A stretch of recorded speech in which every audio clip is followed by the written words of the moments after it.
but then I heard a voice that sent chills down my spine. It was someone in pain, and I didn't know what was happening. I kicked the door open and entered the room, acting like a superhero. Watch out! Look behind you! I turned around and saw a creature unlike any I had ever seen before. It was tall and had 6 arms, and its eyes glowed with a fiery red. It was growling and making guttural noises that sounded like a mix of a lion's roar and a monster's shriek. My heart pounded in my chest, and I thought it was going to jump on me any second. I grabbed my phone from my pocket and shone the flashlight on the creature, hoping to scare it away. To my surprise, it worked. The creature recoiled from the light, covering its eyes with its multiple arms. It wouldn't be a permanent solution, but it gave me some time to think of a plan. I turned back. Oh my gosh, it was Jake.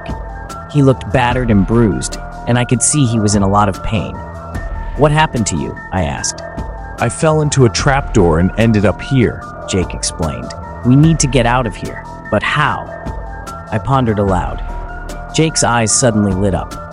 I remember seeing a map before I fell. It showed the way out of dangerous places. "Come with me, I'll show you," he said.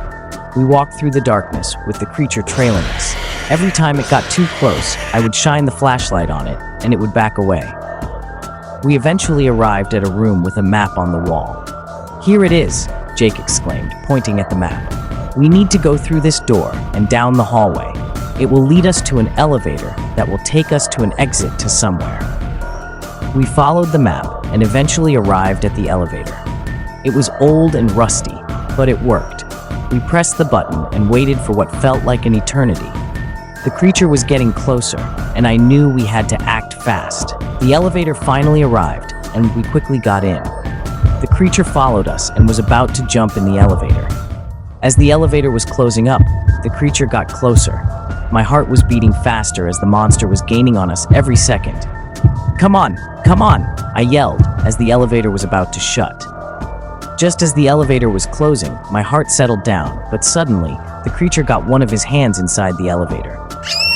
Jake screamed like a 3-year-old. "Holy!" I yelled. I quickly smacked the creature's hand with my backpack as hard as I could, but the creature seemed like he had no sense of pain. I tried harder and finally ended up breaking his arm. His arm inside the elevator broke apart from his body. Then, the creature clawed at the doors with his other 5 arms. Thankfully, the elevator was strong enough. We were safe, at least for now. The elevator could access 3,000 floors, which gave us a sense of how towering the building was.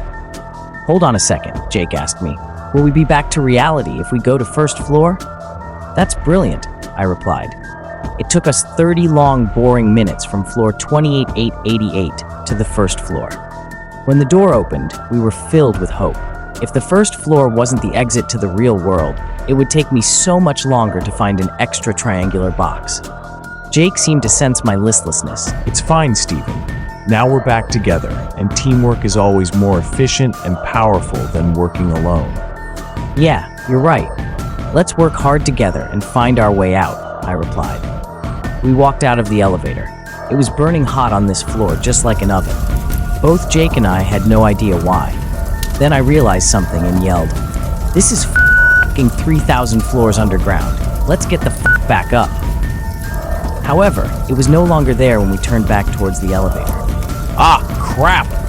Jake yelled.